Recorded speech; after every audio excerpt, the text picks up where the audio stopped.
다 빼앗김이 될까 하노라, 이런 제목으로 신명기 강의를 이어가겠습니다. 구원받은 하나님의 자녀들에게 율법이란 여러 번 말씀드린 대로 구원을 얻기 위해서 지켜야 되는 법이 아니라 하나님을 경외하고 하나님을 영원롭게 하는 삶을 살아가기 위한 표대와 지침이고 성경적인 올바른 정신이고 원리다라는 것을 우리가 기억해야 합니다. 그 율법의 가르침을 따라서 우리가 세상에서 선하고 정직하고 성실하고 진실된 성별된 삶을 살아감으로 하나님의 영광을 드러내고 하나님의 백성으로서의 정체성을 나타내며 살아가는 것은 모든 성도가 존재하는 이유입니다. 그렇기 때문에 우리는 모든 삶 속에서 모든 문제들 속에서 우리가 어떻게 행하는 것이 하나님을 기쁘시게 하고 하나님의 뜻을 온전히 이루는 것인지를 우리는 계속해서 알아가야 하는 것이죠. 더 나아가서 하나님께서 하나님 자신을 어떻게 계시하고 있는지를 성경을 통해서 면밀하게 들여다보아야 합니다. 하나님께서 어떤 분이신지를 알고 그 뜻대로 그 하나님의 성품을 우리도 흠모하며 살아가는 것이 하나님의 영광을 우리가 가장 잘 드러내는 삶이 되는 것이고 우리가 존재하는 본래의 이유가 될 수 있기 때문입니다. 그래서 우리의 신앙이 늘 여러분들에게 강조하듯이 하나님을 아는 지식에서 벗어나서는 안 된다라는 거죠. 절대로 그 하나님을 아는 바른 지식에서 벗어나면 안 됩니다. 반복해서 강조하지만 그냥 하나님을 머리로만 지식적으로 알기만 하는 일도 하나님에 대해서 무지한 것만큼 위험합니다. 그 지식을 가지고 또다시 자기 세계를 구축해서 자기 방식으로 하나님을 신앙하는 오만과 아집과 편견에 사로잡힐 때 바리새적인 기질이 그 신앙에서 나오게 되거든요. 그럼 어떻게 돼요? 나만 옳고 모두가 틀리다고 여기는, 모두를 판단하고 정죄하는 기형적인 신앙이 나오게 되는 것입니다. 또 하나님을 정확히 성경의 계시와 교리를 통해서 아는 것을 피곤하게 여기면서 불필요하게 여기면서 그냥 자기 열심이나 혹은 성경에서 비롯되지 않은 교훈이나 시대에 유행하는 가르침이나 어떤 신비한 자기만의 체험을 따라서 하나님을 섬길 때에도 결국 성경의 가르침과 무관한 불건전하고 그릇된 신앙의 길로 빠지기 마련입니다. 둘 다 위험한 신앙이 될 수밖에 없는 것이죠. 하나님께서 이스라엘 백성들에게 이와 같은 율법과 계율을 주신 것은 모두가 그것을 지켜 행하라고 명하신 것이지만 그보다는 이러한 율법 속에 담겨진 하나님의 성품과 속성을 그들이 알고 깨닫기를 하나님께서 원하셨기 때문입니다. 율법을 깊이 알아갈수록 그 하나님의 위대하시고 완전하심 앞에서 인간은 좌절하고 인간이 아무것도 할 수 없는 존재라는 것을 깊이 자각함으로 오직 예수 그리스도의 십자가만을 사랑하고 그리스도에게 모든 소망을 두기를 하나님이 우리에게 바라시는 것이라는 거죠. 그와 같은 이해를 바탕으로 우리가 하나님의 말씀을 대하고 오직 십자가만을 자랑하고 사랑하는 그 믿음과 소망 안에서 율법의 정신과 가르침을 따라서 구별된 삶을 살아가기 위해 최선을 다해야 한다는 것입니다. 자, 우리는 또다시 하나님의 성품이 잘 드러나고 있는 말씀을 신명기 속에서 또다시 접하게 됩니다. 오늘 본문이 그것인데요. 9절 말씀을 보겠습니다. 너는 내가 뿌린 씨의 열매와 포도원의 소산이 구별되지 않도록 내 포도원의 두 종자를 결코 뿌리지 말라, 이렇게 기록이 되어 있습니다. 자, 여기 한글 성경에서 다 빼앗김이 된다. 9절 하반절에 다 빼앗김이 될까 하노라, 이렇게 기록이 되어 있죠. 자, 이 한글의 번역은 우리가 조금 원문의 의미하고 약간 달라요. 그것이 구별되지 않는다, 이런 뜻이에요. 그러니까 이게 무슨 얘기냐면 포도원의 두 종자의 씨앗을 혼합해서 뿌리게 되면 그것은 하나님의 명령과 전혀 다른 별개의 결과물을 얻게 된다, 이런 뜻입니다. 이 말씀을 보다 깊이 이해하려면 여기서 말하는 포도원의 소산의 의미를 올바로 이해할 필요가 있는데 이는 사람이 마시는 포도주를 의미하는 것이 아니라 하나님의 성소에 드리는 제의적인 의미에서 포도주를 가리키는 것입니다. 그런데 이렇게 구별하지 않고 혼합해서 밭에 뿌린 씨앗으로 재배된 포도주는 하나님께 바치기에 합당하지 않은, 성소를 더럽히고 하나님의 거룩성을 침해하는 부적합한 것이 될 수밖에 없다, 그런 뜻입니다. 여호수아 6장 18절에 너희는 바칠 물건을 스스로 삼가라 이런 말씀이 기록되어 있거든요. 여기서 삼가라란 말의 의미도 하나님의 거룩성을 파괴하지 않게 주의하라 이런 뜻입니다. 그러니까 다른 말로는 이스라엘이 하나님께로부터 받은 거룩성이 파괴되지 않도록 해라 이런 의미가 돼요. 그러니까 마찬가지로 본절에서도 하나님의 명령과 달리 다른 방식으로 포도나무에 씨를 뿌리고 혼합된 것을 취하는 것은 하나님 앞에서 그들의 성별됨을 스스로 파괴하는 죄가 될 수 있다. 이런 말씀이 되는 것입니다. 그러면 이러한 행위가 왜 이스라엘의 성별성, 거룩성을 파괴하는 죄가 되는 것이냐? 그것은 먼저 하나님께서 세우신 창조의 질서 속에서 구별되지 않고 구분하지 않는 것을 하나님이 기뻐하시지 않기 때문입니다. 다시 말하면 하나님은 혼합되고 섞이는 것을 하나님께서 세우신 질서에 대한 파괴와 도전으로 간주하신다는 거죠. 그러니까 본래 있어야 될 자리에 있는 것, 하나님이 지으신 그대로 존재하는 것, 그러니까 하나님의 뜻과 그분의 계획과 그분의 작정대로 모든 만물들이 그렇게 존재하는 것, 이걸 하나님이 기뻐하신단 말이에요. 하나님이 6일 동안 천지를 창조하시면서 매일매일 마지막에 창조하신 모든 것을 보시고 좋았더라라고 말씀하셨잖아요. 하나님이 좋아하신 이유는 하나님이 의도하신 그대로 하나님이 피조하신 세계들이 하나님이 말씀하자마자 그 하나님의 정확한 의도대로 0.0001%의 오리도 오차도 없이 하나님이 바라신 대로 정확히 그 모든 것들이 창조되었기 때문입니다. 그래서 하나님이 보실 때 선하게 보인 거예요. 그러니까 하나님이 보실 때 좋다, 선하다라는 기준은 하나님이 창조한 그대로 존재하는 거예요. 아무도 그걸 바꿔서는 안 되고 변형시켜서는 안 되고 그것을 섞어서는 안 되고 각자 그것이 있어야 될 그곳에 존재하는 거예요. 그게 하나님이 보실 때 선한 거고 좋은 거거든요. 혼합되고 섞이는 것, 하나님에 대한 중대한 하나님의 주권과 하나님의 섭리에 대한 도전, 파괴로 간주하신다. 지난주도 말씀드렸잖아요. 미술가의 작품을 누군가 임의로 훼손한다면 그 작가에게 절대로 용납될 수 없는 일이듯이 온 우주 만물의 주인이신 하나님께서 하나님이 세우신 창조의 질서를 인간이 임의대로 변개시키고 변형을 가하는 일은 하나님의 주권과 섭리에 도전하는 일로 하나님이 그렇게 여기신단 말입니다. 그런데 이러한 기준도 원칙도 없이 인간 마음대로 그렇게 행하는 자들이 있었단 말이에요. 그들이 누굴까요? 당시에 이방인들, 즉 가나안 원주민, 가나안 족속들이었습니다. 자, 가나안인들은 대대로 어떤 일을 하면서 생업에 종사했습니까? 가나안은 농업이었죠, 농업. 그들은 대대로 농업을 하던 자였습니다. 그들은 이와 같은 하나님의 창조의 섭리와 질서를 전혀 알지 못하는 자들이었습니다. 나아가서 우상을 숭배했던 자들이었기 때문에 그들은 두 종자를 아주 개념 없이 마음대로 섞어서 뿌렸고 또 여기에다 이제 주술적인 의미까지 부여해서 그렇게 하면 두 종자의 씨앗을 한 밭에다 섞어서 뿌리면 그들의 신들로부터 더 많은 풍작을 얻을 수 있는 그런 미신적인 이제 믿음을 가지고 종자들을 막 섞어서 밭에다 뿌리고 아무 그런 개념이 하나님이 뭘 원하시는지에 대한 지식이 없기 때문에 그들은 그런 개념 없이 농사를 지었던 그런 이방인들이었단 말입니다. 바로 이런 이유 때문에 하나님께서는 이스라엘에게 그들처럼 너희는 두 종자를 한 밭에다 섞어서 뿌려서는 안 된다라고 엄히 명하시는 거예요. 그러니까 하나님의 창조의 질서, 하나님이 구분해 놓으신 것에 대한 이것을 허무는 것이 되고 두 번째는 이방인들이 우상을 숭배하면서 그들의 주술적인 의미로 그들이 행했던 그런 것들을 하나님의 구별된 백성들이 그것을 따라해서는 안 된다. 구별성 때문에, 거룩성 때문에 하나님이 이것을 금하셨던 것이라는 겁니다. 그때나 지금이나 사람들은 자기들의 어떤 신념이나 경험을 중요하게 여기죠. 또 사람들은 전부 다 실리를 추구합니다. 효율을 따지죠.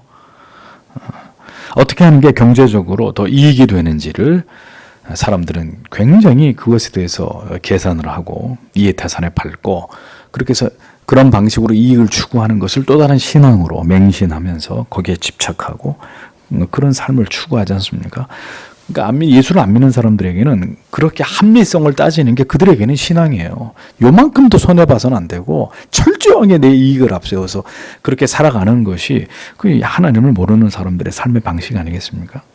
그러면서 더 나아가서 수단과 방법을 가리지 않고 다다익선이죠. 많을수록 좋은, 많이 긁어 모을수록 좋은 거죠. 더 많아지게 하는 것, 더 성공하게 되는 것, 더 위대한 결과를 만들어내는 것. 그것이 하나님 없는 가난식의 세계관이었단 말입니다. 어떤 식으로든 수단과 방법을 가리지 않고 잘 사는 거예요. 부자가 되는 거예요. 성공하는 거예요. 그럼 되는 거예요. 저 사람들한테는.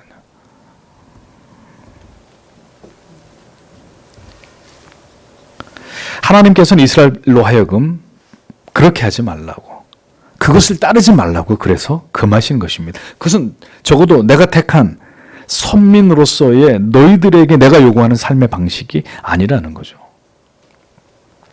너희는 내가 너희에게 명령하고 가르친 그 율례와 법도대로 그들과 구별된 삶을 가나안에 들어가면 살아야 된다라는 것이었습니다. 하나님을 알지 못하는 자들의 모든 것들을 버리고 부정하고 그러한 삶의 방식과 그들이 추구하는 이윤을 얻기 위한 이런 방법들을 생각지도 말라고. 그럼 어떻게? 신자는 오직 하나님만을 의지함으로 하나님께서 우리에게 모든 것들을 채우시고 하나님의 선하신 길로 인도하시고 우리를 먹이시고 입히시고 이 사실을 믿고 이스라엘은 선민 이스라엘의 가치관, 선민 이스라엘의 세계관을 가지고 경제관을 가지고 정치관을 가지고 교육관을 가지고 결혼관을 가지고 문화관을 가지고 그렇게 살아가라는 거예요. 내가 너에게 허락한 땅에서.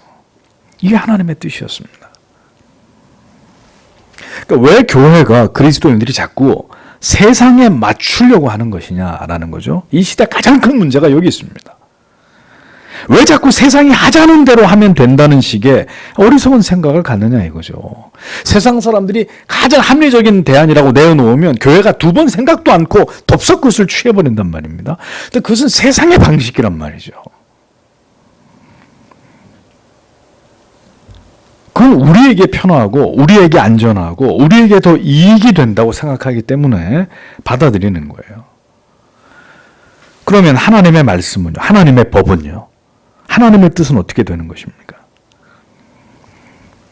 하나님 외에는 그 무엇도 두려워하지 않는 자들이 되어야 하는데 하나님 빼고 나머지 모든 걸 다 두려워하는 거예요. 그리스도인들이. 이게 뭐가 잘못돼도 굉장히 잘못된 거잖아요. 그것이 오늘 이 시대의 유약한 교회와 우리의 모습이 아닌지를 우리는 깊이 생각해 볼 필요가 있다는 것입니다. 성경의 진리는 성도 여러분 절대로 혼합을 금하고 있습니다. 혼합. 예.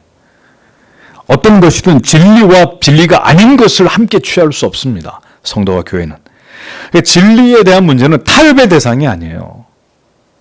우리의 목에 칼이 들어와도 이 진리에 관한 문제는 타협의 대상이 아니라고요. 선과 악은 절대로 공존할 수 없는 것입니다. 성경은 언제나 엄격한 분리만을 우리에게 말씀하고 있을 뿐입니다. 그러니까 이것도 옳고 저것도 틀리지 않다. 성경은 이런 인위적인 인본주의적인 다양성을 배격합니다. 오직 하나만 있을 뿐이에요. 하나만 있을 뿐. 오직 유일무이하신 하나님, 우리에게 하나님은 그분 한 분뿐, 신은 그분 한 분뿐인 거예요. 세상은 아니야. 그렇게 얘기하지 마. 그럼 너희들은 독선주의자가 되는 거야. 다른 종교, 다른 신도 다 인정해야지. 다 같은 거야. 그걸 받아들여. 그리고 우리에게 강요하잖아요.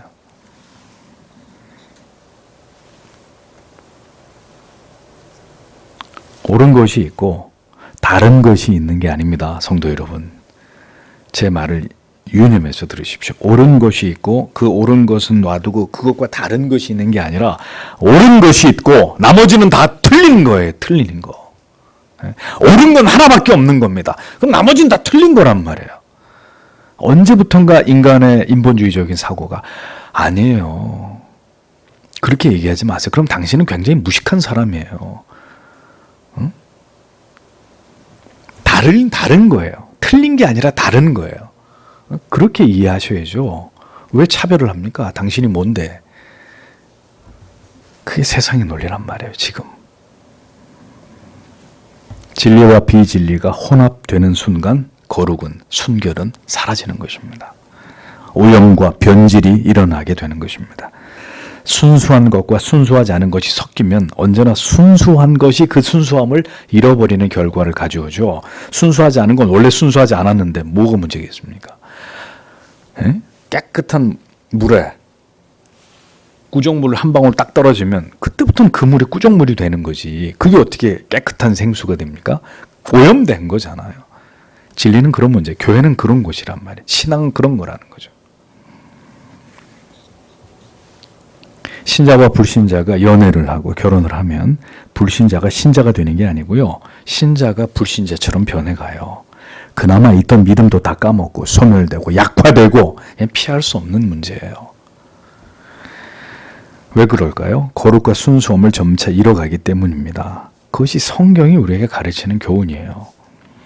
기독교의 진리는 불신자들이 볼 때 그래서 다분히 독선적입니다. 근데 우리가 그렇게 비춰지는 거를 이상하게 생각하면 안 돼요. 그게 사실이거든요. 결코 의와 불의가 선과 악이 공존하고 함께 한밭에 뿌려질 수 없는 것입니다.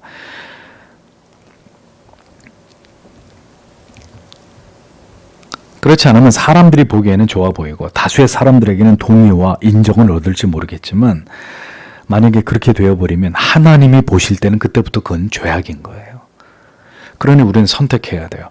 다수의 사람들이 옳다고 믿는 쪽으로 교회가 기울어져서 세상 사람들에게 비율을 맞출 것이냐, 모든 사람들에게 우리가 적이 되더라도 하나님이 원하시는 그 길에 서서 하나님이 원하는 것을 지킬 것이냐, 이제는 이 선택의 기로에 교회가 서 있는 겁니다. 우리 모두가 서 있는 거예요. 이제 교회가 세상을 받아들이는 즉시 부패하고 타락하게 됩니다. 배 안에 물이 자꾸 스며들어와요. 구멍이 작으면 빨리 때워서 배가 침몰하는 걸 막을 수 있는데 놔둬서 구멍이 점점 커져요. 금이 점점 많이 가요. 그래서 물이 점점 더 많이 배 안으로 들어오면 어떻게 되죠? 필경 그 배는 침몰하고 말듯이 교회 안에 자꾸 세속주의적이고 인본주의적인 사상이 자꾸 침투해 들어와요. 교회가 높이 더 말씀의 벽을 쌓아서 그걸 막아내야 되는데 그걸 막아내지 못해요. 그러니까 결국 교회는 참된 신앙의 몰락의 길을 갈 수밖에 없는 것입니다. 그래서 어떤 면에서는 분리가 사는 길인 거예요. 분리가. 예. 썩어가면 도리가 없잖아요. 어떨 때 팔 다리를 자릅니까? 괴사될 때. 놔두면 다 썩어버리니까. 그래는 할 수 없이 잘라내는 거잖아요. 어떨 땐 분리가 사는 길인 거예요. 죄악과 분리되고 세상의 모든 악한 정신과 철학과 분리되고 인본주의적인 모든 사고와 사상으로부터 분리되어서 오직 성경이 말씀하고 있는 외길을 걸어가는 것이 생명의 길이에요. 생명의 길. 기독교를 자꾸 복잡하게 만들면 안 됩니다. 자꾸 사람들을 위하는 종교로 피곤하게 만들면 안 돼요. 우리는 분명 하나님과 이웃을 사랑하되 죄까지 사랑하는 사람들이 아닙니다. 죄악된 사상과 이념과 법과 제도까지 인정하는 우린 그런 사람들이 아니에요. 섞이면 죽는 거예요. 생명의 가치를 잃어버리게 되는 것입니다. 그래서 두 종자를 섞어서 뿌리지 말라 명령하셨습니다. 그래 명령하셨으면 지켜야 되는 거예요. 그렇게 해야 더 이렇게 풍작이 되고 더 우리가 먹고 살기 좋아지는, 더 내 재산이 늘어나는데 소용없는 일입니다. 하나님이 하지 말라고 했으면 우린 진리만을 붙들어야 되는 거죠. 세상의 타락한 정신과 악한 모든 법들을 배격하고 싸워야 되는 거죠. 그렇지 않을 때 우리의 생명을 잃어버리게 되고 거룩을 잃어버리게 되고 나아가서 결국은 하나님을 잃어버리게 되는 결과를 맞게 되는 것입니다. 이사야 17장 10절에서 11절에 정말 중요한 말씀이 기록되어 있죠. 이는 내가 자기의 구원의 하나님을 잊어버리며 자기의 능력의 반석을 마음에 두지 않은 까닭이라. 그러므로 내가 기뻐하는 식물을 심으며 이방의 가지도 이종하고 내가 심는 날에 울타리로 두르고 아침에 너의 씨를 잘 발육하도록 하였으나 근심과 심판의 슬픔의 날에 농작물이 없어지리라. 이렇게 기록되어 있습니다. 구원의 하나님을 잊어버리고 능력의 반석이 되시는 하나님을 신자가 마음에 두지 않을 때, 그래서 우리가 기뻐하는 식물을 심고 이방의 가지도 가져와서 이종을 하고 이방의 씨를 심고 울타리를 치고 잘 될 거야, 잘 될 거야, 잘 살 거야, 우리는 이제 성공할 거야, 그렇게 했지만 그게 하나님의 방법이 아닐 때는, 세상에서 가져온 거일 때는, 우리에게 찾아오는 것은, 하나님의 백성들에게 찾아오는 것은 어느 날 근심과 심한 슬픔과 그리고 모든 수고가 하루아침에 연기처럼 다 사라져버리게 되는 것이라고 성경이 말씀하고 있는 것입니다. 그것도 다행이죠. 그건 하나님의 자녀일 때 그렇게 되는 거예요. 만약에 이 사람이 하나님의 자녀가 아니면요, 그러면 그렇게 도모하고 한 모든 것들이 다 성공하게 돼요. 정말 대박이 나요. 그래서 정말 잘 살게 되는 일들이 일어나요. 거봐, 이렇게 하면 된다 그랬잖아. 정말 그래서 성공하고 사업도 잘 되고 그런데 어떻게 돼요? 지옥에 가는 거예요. 하나님하고 아무 상관이 없는 사람이 되는. 차라리 신자가 하나님을, 우리의 능력의 근원을 잃어버리고 막 세상의 것들을 가져와서 잘 살아보려고 했는데 다 거들이 나고 거지가 돼야 아이고 하나님하고 눈물을 흘리고 회개하고 돌아오니까 그 사람에게는 그게 복된 일인데, 그 사람이 신자가 택자가 아니면 잘 된, 수단과 방법을 가리지 않고 뭐 어떤 방법을 써도 그 일들이 잘 돼서 성공할 수 있어요. 부자 될 수 있어요. 그런데 그 영혼은 멸망의 길로 가게 되는 거죠. 그러니까 차라리 이렇게 되는 게 은혜인 거죠. 하나님의 말씀을 따라 살지 않은 길은 멸망의 길이고 사망의 길입니다. 교회가 진리를, 하나님의 말씀을 지키지 않고 하나님의 법을 허무는 세상의 주장을 받아들여서 만약에 교회와 세상이 함께 사는 길을 모색하는 길은 영적인 자살행위다 라는 걸 잊어버리지 마세요. 그래서 기독교는 사회복음이 아니에요. 공공의 복음이 아니에요. 우리 모두 같이 잘 사는, 그게 아니란 말입니다. 그 이상한 걸 주장하는 그리스도인들이 있단 말이죠. 우리는 결코 세상과 타협함이 없이 우리의 길을, 진리의 길을 걸어가야 합니다. 우리의 영혼에 오직 한 종자의 씨만을 뿌리고 그 진리를 따라서, 그 복음을 따라서, 그 십자가를 따라서 우리의 길을 가야 할 따름입니다. 하나님이 인정하시는 믿음의 길을 가야 되는 거죠. 우리에게 좋은 길, 우리가 보기에 합리적이고 안전한 길이 아니라 하나님이 보실 때 거룩한 길, 빛과 소금의 가치를 지켜내는 그 길로 교회와 신자는 걸어가야 하는 것입니다. 왜냐하면 그 길만이 우리의 영혼이 사는 길이기 때문이에요. 10절에서 11절을 보십시오. 너는 소와 나귀로 함께 쟁기질하지 말라. 너는 양털과 배실로 함께 짠 것을 결코 입지 말라. 이렇게 적혀 있습니다.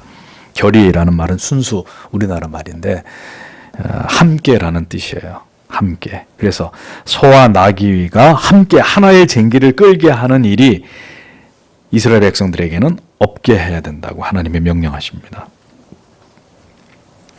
성경이 얘기하는 거예요. 절대로 함께 할 수 없는 게 있다. 하나님의 자녀들에게 성경이 말씀하는 것. 절대 함께 할 수 없는 것이 있다. 함께 해서는 안 되는 것이 있다고 성경이 명시합니다. 그것은 곧 거룩한 것과 부정한 것이다. 성경에서 소는 어떤 짐승이에요? 정한 짐승이죠. 나귀는요, 부정한 짐승으로 분류가 됩니다.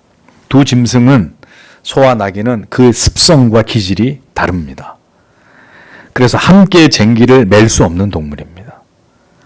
함께 쟁기되면서 밭을 갈기에 부적합한 교합이란 말이에요. 그러니까 성경이 뭘 얘기하느냐? 함께 무엇인가를 결코 도모할 수 없는 대상과 하나가 되는 것을 신자는 반드시 금해라, 그 얘기입니다. 성도가 세상과 연합하는 것은 자기를 오염시키는 일입니다. 신자와 불신자는 함께 같은 길을, 동일한 목적을 가지고 걸어갈 수 없는 사람들이에요. 없는 사람들. 세상과 교회는 같은 방향으로 동일한 가치를 향해서 나란히 함께 갈 수 없는 존재들입니다. 세상은 인간을 위하죠. 교회는 인간 이전에 하나님을 절대적으로 위하기 때문에 지금처럼 같이 갈 수가 없어요. 같이 갈 수가 없어요. 세상은 계속 인간이 제일이다. 인간이 먼저다. 우리는 하나님이 먼저다. 그 두 사람이 어떻게, 그 두 세력이 어떻게 같이 갈 수 있습니까? 각각 가는 길이 정반대인데. 그걸 자꾸 같이 가자고 얘기하는 사람들은 성경의 진리에 등을 지는 사람들이라는 거죠. 성경의 진리와 세상에 타락하고 부패한 정신과 이념과 철학은 공존할 수 없는 가치입니다. 다시 말씀드립니다. 이것도 옳고 저것도 옳다 이렇게 여겨질 수 있는 성질의 것이 절대로 아니란 말입니다. 그 다음에 양털과 배실을 섞어서 옷을 짜지 말라라. 옷을 짜지 마라. 그런 옷을 입지도 말아라. 두 재료를 가지고 옷을 직조하지 말라 이런 말인데, 여기서 짜다라는 히브리어 샤트네즈라는 단어는 그 당시에 애굽어를 그대로 음역한 거예요. 그러니까 이 짠다라는 말은 배실과 양털실을 같이 이렇게 직조 짠다라는 것은 이스라엘에는 존재하지 않아요. 그러니까 애굽에서 그렇게 하니까 그 애굽어를 그대로 음역을 했는데, 그런 옷을 만들지 않는다는 거예요, 이스라엘은요. 그런데 이집트는 그런 식으로 옷을 만들고 있었단 말입니다. 그러면 여러분, 모든 것이 이스라엘보다 월등하게 발달했었던 과거의 이집트인들이 왜 그렇게 옷을 지어 입었을까요? 왜 양털과 배실을 같이 짠 옷을 그들이 만들어 입었을까요? 양털과 배실로 섞어서 옷을 짜면 다른 옷들보다 더 튼튼하기 때문입니다. 더 질기고 오래 입을 수 있기 때문이에요. 매우 실용적이에요. 매우 우수한 직조의 기술이에요. 애굽 사람들이 그렇게 옷을 만들어 입었단 말이죠. 여기에 우리의 함정이 있는 거예요. 세상의 모든 이론과 사상과 철학은 철저하게 인간의 머리에서 나왔단 말이죠. 인간에게 맞춰져 있어요. 그러니까 어떻게? 대단히 합리적이고 유용하고 실용적이고 탁월해요. 탁월해요. 그래서 여전히 이 사회주의가 세상에서 안 없어지는 거예요. 어떻게 보면 굉장히 합리적으로 보이거든요. 사회주의가, 공산주의 이론이 안 없어지는 거예요. 그러니까. 그래서 사람들이 세상의 방법을, 세상에서 비롯된 여러 가지 기법들을 어떻게 해요? 교회 안으로 가지고 들어와요. 신앙 안으로 끌고 들어온다고요. 그걸 주저하지 않는 거예요. 왜? 이게 굉장히 실용적이라 이거죠. 굉장히 합리적이라는 거예요. 이렇게 하면 교회가 더 세련돼지고 더 많은 사람들을 불러올 수 있고 더 나아질 수 있다고 믿는 거예요. 더 발전시킬 수 있다고 생각하는 거예요. 더. 그렇잖아요. 더 나아진다는데 누가 싫어해요? 더 좋아진다는데, 더 발전한다는데. 그러니까 세상은 그 무엇에도 얽매이는 것이 없이 인간을 더 행복하게 만들기 위해서는 어떤 것이든 모든 것들을 지금까지 계속해서 발전시켜 왔잖아요. 인류 역사 속에서. 그래서 성경은 얘기합니다. 그러한 세상의 모든 방식, 그 섞어 짜는 방법, 더 좋은 옷을 만드는 그 방법을 성경은 불허하는 거예요. 금지하는 거예요. 너희들이 만들어 입어야 될 옷은 아니다. 이 애굽 사람들이야 그렇게 입든지 말든지 그건 그들의 자유인데, 너희는 그렇게 양털과 배실을 같이 짠 옷을 입어서는 안 된다라고 하나님이 명령하시는 거예요. 아니 이게 더 합리적인데요, 하나님? 이렇게 하면 더 좋은 결과를 얻을 수 있는데 안 된다는 거죠, 하나님은. 아니 그렇게 해서 옷이 더 약하면 누가 그렇게 하겠습니까? 아무도 그렇게 안 하죠. 근데 조금만 말씀에서 벗어나면, 조금만 우리가 머리를 쓰면 얼마든지 더 좋은 방법들을 만들어낼 수 있어요. 교회 안에서도 그렇고 내 인생, 내 삶도 그렇고 만들어낼 수 있다고요. 그런 가치를. 그런데 성경이 말하는 거예요. 안 된다는 거. 우리한테는 그게 허락되지 않았다는 거예요. 자, 여러분, 이 말씀을 지킬 수 있을까요? 과연 얼마나 많은 그리스도인들이 교회가 이러한 원리를 따라갈 수 있을까요? 돈이면 다 되는 세상에서.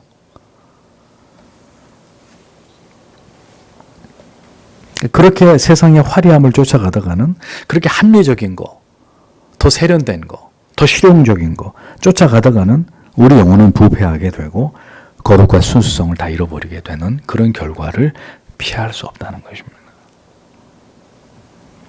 부디 더 나은 것, 더 화려한 것, 우리가 보기에 더 좋은 방법들이 우리의 신앙에 독이 될 수 있다고 믿어야 됩니다. 독이 될 수 있다고. 더 더 좋아 보이는 것이, 더 합리적으로 여겨지는 것이 우리들을 더 하나님께로부터, 하나님의 원리와 질서로부터 멀어지게 만들 수 있다. 그래서 하나님이 하지 말라고 하는 거예요. 너희는 내가 책임질 테니까 내 법을 따르고 세상 사람들이 더 좋다고 말하는 먹음직도 하고 보암직도 한 쳐다보지도 말라는 거예요. 그거는요. 근데 우리가 자꾸 쳐다본단 말이에요. 그리고 침을 흘린단 말이죠. 저게 더 나아 보이는데, 저렇게 사는 게 더 세련된 것 같아. 저렇게 예수를 믿어도 저렇게 믿는 게 더 좀 좋아 보이는데, 우리 방식이 아니라 이 끊임없이 그런 유혹을 받는 거죠. 우리가 반짝이는 게 다 금이 아니란 말입니다. 그것을 취하고 그 길로 나아가다가 결국 믿음을 잃고 파산할 수 있는 거예요. 신앙은 하나님의 길을, 하나님의 방법을 우직하게 지키는 것입니다. 그래서 바보처럼 보여요. 꼭 그렇게 살아야 되나? 인생이 한 번밖에 없는데 꼭 그렇게만 믿어야 되냐? 이런 얘기들을 수도 없이 듣게 되는 것입니다. 양털로만 짜든지 배실로만 짜면 분명히 이 둘을 섞어서 직조한 것보다 더 약할 수 있습니다. 옷감이 더 빨리 떨어지겠죠? 네, 그런데 우리한테는 그런 게 중요한 게 아니라는 거예요. 그런 게 중요한 게 아니라는 거예요. 더 좋은 거, 더 강한 거, 더 아름다운 거, 더 실용적인 거 보다 우리에게 더 중요한 건 더 성경적인 거, 더 하나님의 뜻에 합한 것. 그게 우리에게는 언제나 제일 중요한 가치다라는 거죠. 불신자들에게는 얼마든지 가능한 일이, 성도 여러분, 우리들에게는 불가능한 일이 될 수 있어요. 저 사람들한테는 얼마든지 그런 삶이 허락되고 열려 있지만 우리한테는 허락되지 않은 것들이 있어요. 우리는, 하나님의 사람들은 멈추어 서야만 하는 순간이 있습니다. 더 이상 그렇게 할 수 없는, 해서는 안 되는, 분명히 그 일이 돈을 더 벌 수 있고 더 합리적이고 더 실용적이고, 그런데 거기서 돌아서야 되는 그런 순간이 우리에게 있단 말이죠. 그것이 구별된 그리스도인의 삶입니다. 신자가 이 세상을 살아가는 방법이에요.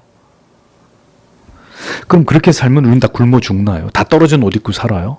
아니잖아요. 하나님께서 먹고 마시고, 이스라엘이 광야를 지나가는 동안에 그 옷이 그 신발이 떨어지지 않게 하나님이 하셨다고 말씀하시지 않습니까?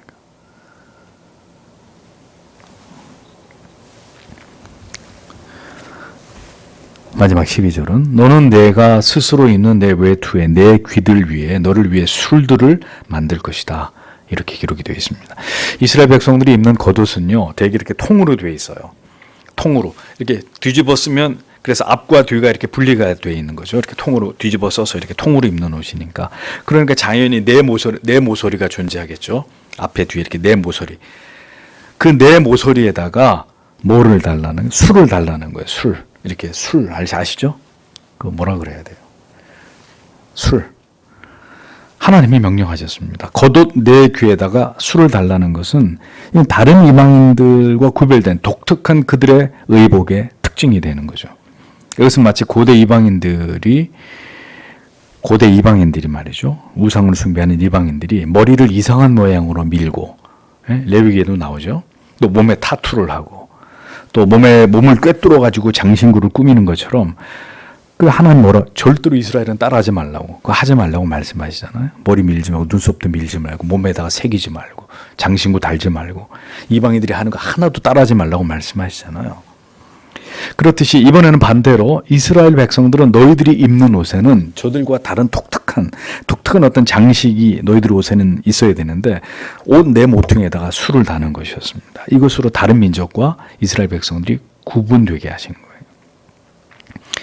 그래서 이 옷에 달린 그 술을 볼 때 이스라엘 사람들이다, 유대인들이다, 한눈에 알아볼 수 있게 그렇게 하신 것입니다. 그러니까 그런 옷을 입고 다니면 자기가 선민이고 이스라엘 백성이라는 자의식을 가지고 살아갈 수밖에 없겠죠. 내가 선민이다, 하나님의 백성이다, 이런 의식을 가지고. 그래서 여러분, 신부들은 로만 칼라로 된 옷을 입고 다니잖아요. 자기가 신부라는 거 이렇게 사람들에게 알리려고. 이를 통해서 자신들이 선민이고 구별되어야 하는 존재들인 것을 하나님께서 그들이 잊지 않게 만드신 것입니다. 그런데 재밌는 게 아니라 여기서 이제 또 이스라엘이 오바하는 이 참 잘못된 또 그 습성이 나오는 거죠.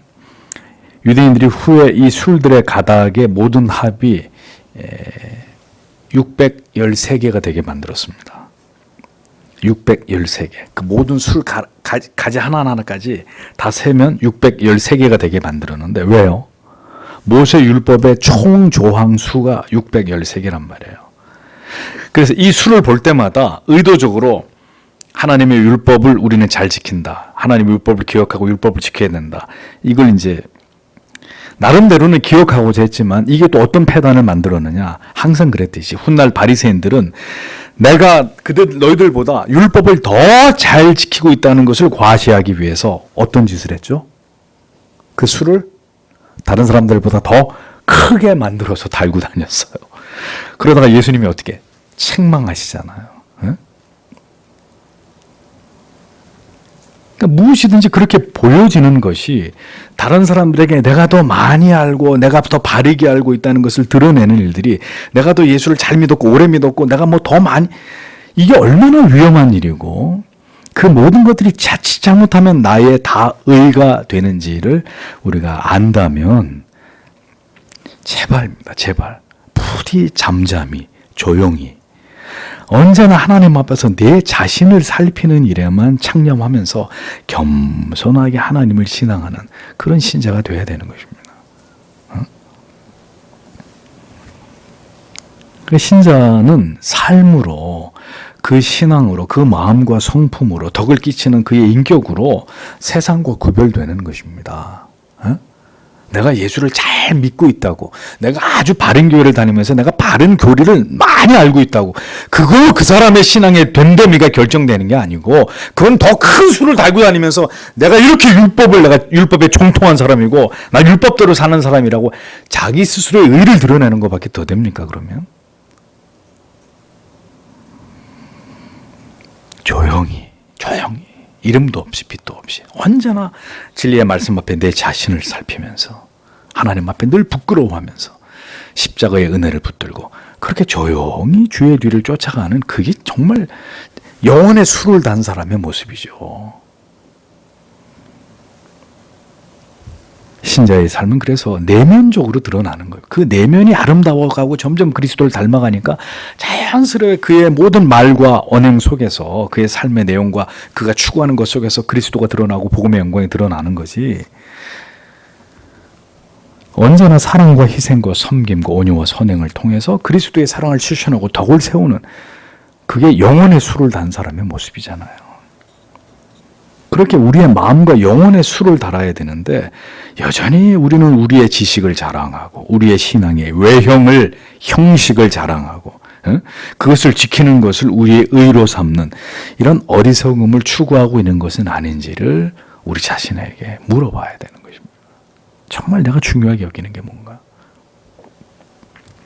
진정으로 하나님을 사랑하고 그 진리를 사랑하고 십자가의 도를 자랑하고 언제나 우리 자신을 겸손히 낮추면서 오직 하나님의 은혜와 영광만을 드러내는 존재들로 그렇게 살려고 하는 마음이 정말 하나님의 사람들의 마음이죠. 세상 사람들과 구별된 술이 우리 마음에 정말 달려있는지 아니면 언제나 자랑하려고 하는 나의 형식과 외형에 달려있는지 살펴보아야 하는 것입니다. 유대주의자들처럼 그런 어리석음에 빠지지 않기 위해서 말이죠. 여러분 점점 더 세상이 교회를 무너뜨리기 위해서요. 트로이의 목마 같은 이런 방식으로 교회 안으로 침투해 들어옵니다. 세상에 유행하는 사상들, 이념들, 철학들, 시대의 정신과 문화가 점점 더 거세게 성도의 의식 속으로 우리들의 가정과 교회 속으로 밀려 들어오고 있습니다. 지금.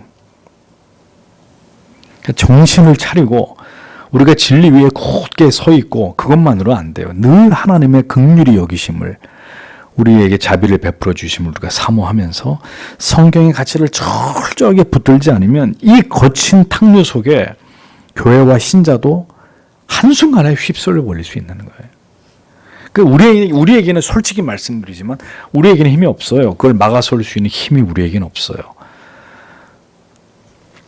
다만 우리가 그 진리를 붙잡고 타협하지 않고 이 가치를 우리의 마음속에서 굳게 지키려고 하는 그 중심을 잃지 않을 때 하나님께서 주의 교회를 보호해 주시는 것이고 우리의 심령을, 우리의 믿음을, 우리의 거룩과 순결을 하나님이 이 세상으로부터 그 중심을 보시고 하나님을 향한 그리스도의 십자가를 향한 그 내면의 솔직한 그 중심을 보시고 하나님이 우리를 보호해 주시는 것이지 쓰나미처럼 세상의 죄악들이 그 세속적인 것들이 교회 안으로 몰려 들어올 때 무슨 재주로 교회가 그걸 우리 개인의 힘으로 그걸 막아내겠냐고요.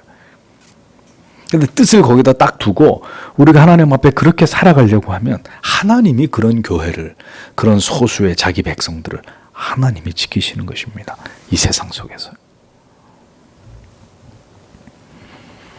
어두워져 갈수록 별처럼 빛나는 가치들이 있습니다. 그것은 오직 진리를, 오직 하나님의 말씀을 굳게 붙드는 자들, 그런 교회들 뿐입니다. 진리와 비진리, 선과 악, 정의와 불의, 모든 것이 지금 여러분 혼재되어 있잖아요. 뒤섞여 있잖아요. 이 시대를 보세요. 뒤죽박죽이 되어 있잖아요.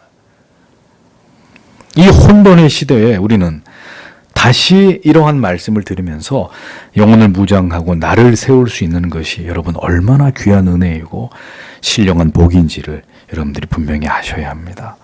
부디 이 진리의 가르침을 따라서 그렇게 이 혼란과 혼합의 시대 속에서 모든 것을 다 섞어버리고 그냥 다 뒤섞어가지고 하나로 만들려고 하는 이 어마어마한 사탄의 음모가 횡행하는 시대 속에서 오직 우리는 진리를 따라서 하나님을 바르게 알고 하나님을 바르게 신앙하는 우리들이 될 수 있기를 오늘도 하나님 앞에 우리가 간절히 기도하고 돌아가야 될 줄로 믿습니다. 기도하겠습니다.